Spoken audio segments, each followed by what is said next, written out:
So I see myself in you and you see myself in your eyes, and I am seeing myself in your eyes. So we all get reflected back and we can see ourselves in others. Bodies are different from one another, but still made of 5 elements. All minds are different, but all minds are coming out of Maya. So minds are same. And when you say I, the I is again very similar. The Vedanta Marga says that this I is a ray of the sun who is God. If sun, S-U-N, sun, has a rays, then those, for example, even in this hall at the moment, you can see the sun is coming in the hall, but in form of rays. The whole sun cannot come, but the rays are coming, the light is coming, the warmth is coming, right? So a ray of a sun is not different from the sun. If sun brings light, so does a ray. If sun gives warmth, so does the ray. And if God is sun, then I am the ray. Then this means I have the same element what God has.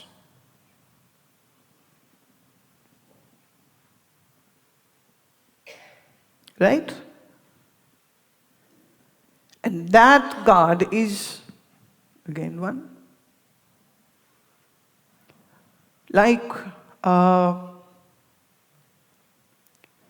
at the moment I'm holding this glass and the glass has water. No, I think so pani hai.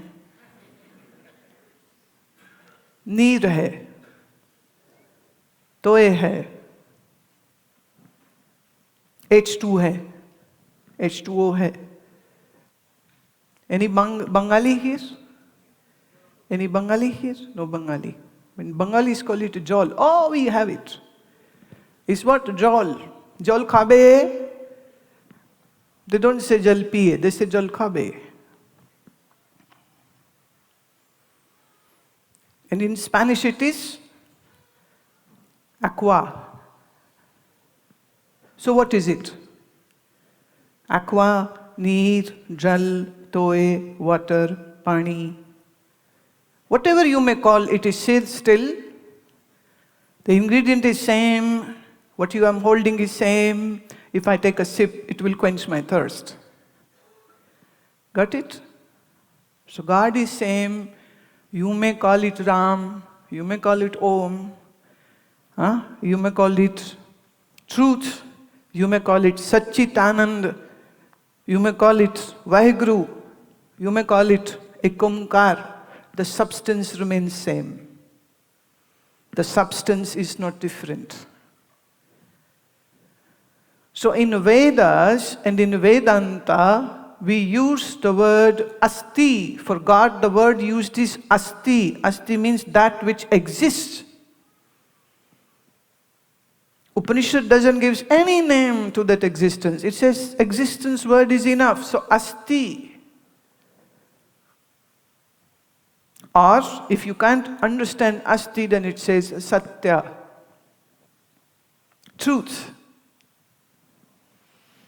I have this question which came from Ansu. And Ansu is 8 years old girl. She met me yesterday. She asked me this question.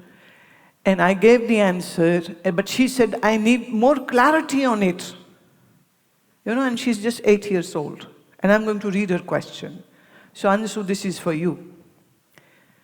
Dear respected Guruma, I have a question for you.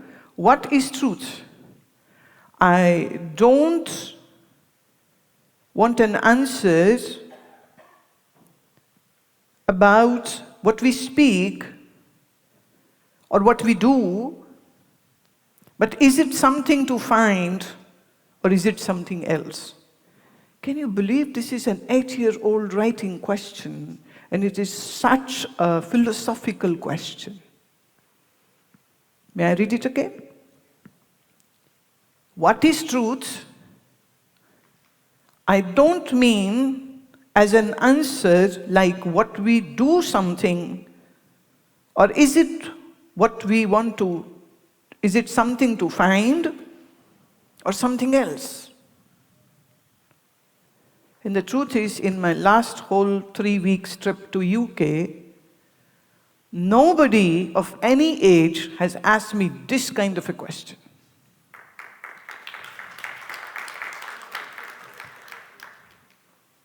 And today she is not here for a reason, because she had been preparing Sanskrit slokas and she is going to perform in her school today.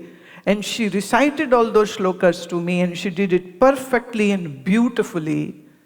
And this is 8-year-old girl asking me this question. Her name is Ansu. She is from Nepal, but now a British citizen. She's a Britisher. What is truth? Truth means the existence. The existence which is never going to die, which never ends, which is infinitum, which is all-pervasive. See, air is everywhere in this hall, outside the hall, but after 200 miles, the stratosphere begins, then there is no air. So in this 200 miles from ground to up, the air is there, but as you go higher and higher and higher, the oxygen gets thinner and thinner and thinner, and at a point, no oxygen left, you cross 200 miles, there is no air. So air is everywhere, only in this stratosphere alone. But when we say God is everywhere, then there is no point that over here God ends. That is why God is called all-pervasive, or the another good word is omniscient. The one who is existing everywhere. In the whole cosmos, in the whole galaxy, in all the black holes and whatever you might see with your eyes and whatever your telescopes can see or whatever your telescopes also cannot see. We have one of the strongest telescope, the Hubble's telescope. But even it has a limit. After that, it cannot see. Now, what we see is the elemental world. For example, let's go into some of my props, which I have today, so many. And I'm going to use it to make you understand some of the very difficult things, but in an easy way. What is in my hand? A white rose. In the hand is rose. Now, this rose was once upon a time a seed. What was it? Now we are going backward, regressively. We'll understand it. It's now a flower. Let's slow down more. It was a bud. Right? Before the bud, it was in the plant. Before that, it was just a seed. Right? And that seed was sown in earth. Right? Are you with me? Then that ground was watered. Sun rays were working.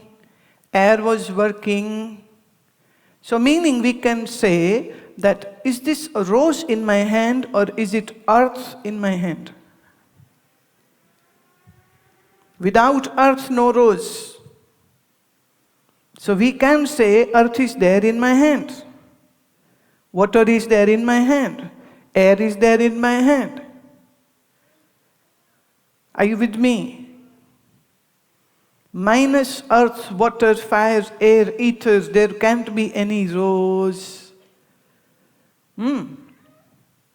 Now, this rose is very much visible, but the energy which converted the seed into plant, that energy which allowed the seed to be a plant, that energy cannot be seen with your eyes. True? We can call this energy as pranic energy. Or we can call it biocosmic energy, which made these flowers.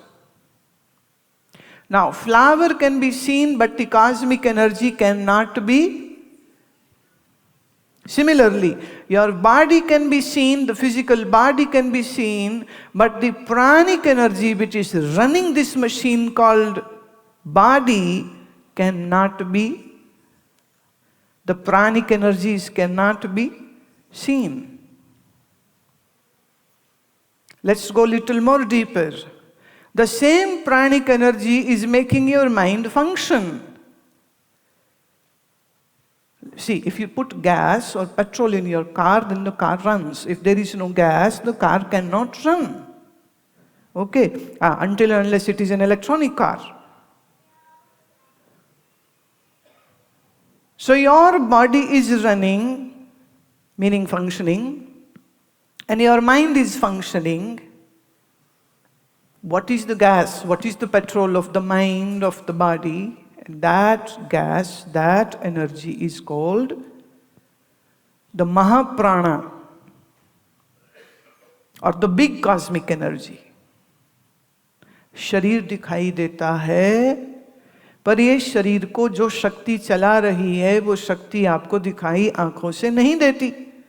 उसी शक्ति को हम कहते हैं प्राण.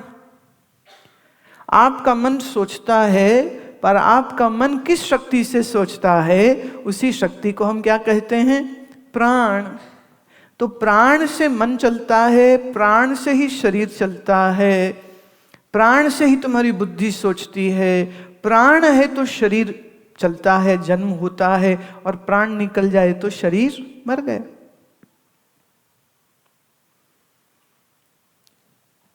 पर प्राण दिखता नहीं है. ऐसे ही तुम्हारा मन भी दिखता नहीं है. क्या आपने कभी अपने मन को देखा? One time a lady came to me and she was crying and she said, I said, what happened? She said, my mind is broken. I said, give me, I'll paste it back. I have a very magical tube and I can join all the pieces back. Give. She said, but how can I give you my heart? I said, make a cut here. Pull it out, give me the heart, I'll paste it back. She said, no, I don't mean my physical heart, my mind is broken. I said, no problem, you give me mind, I'll fix it. She said, but how can I give you my mind? I said, but didn't you give it to your boyfriend who broke it? Right? She said, yes.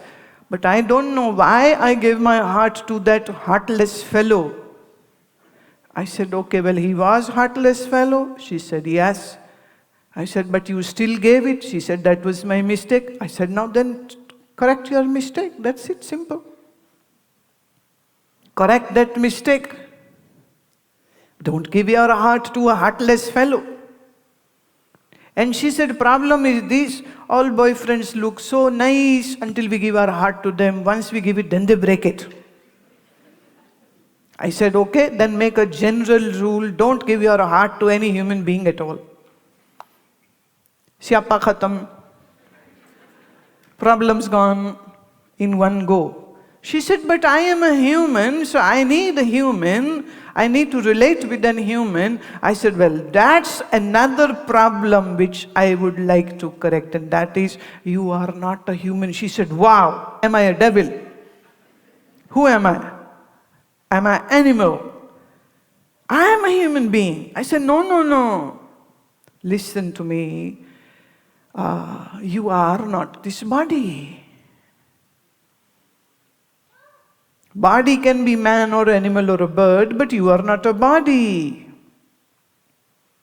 And you are not a mind. And you are not this intellect. And who are you? You are the pure self. In Sanskrit we have a word called Atma. You are Atma. And Atma is neither daughter or son to anybody, neither husband or wife to anybody, neither father or mother to anybody, like God. No relation with anybody, and yet God is everywhere. And is related to everybody, and yet not related to anybody. That is what your true existence is. You are truth.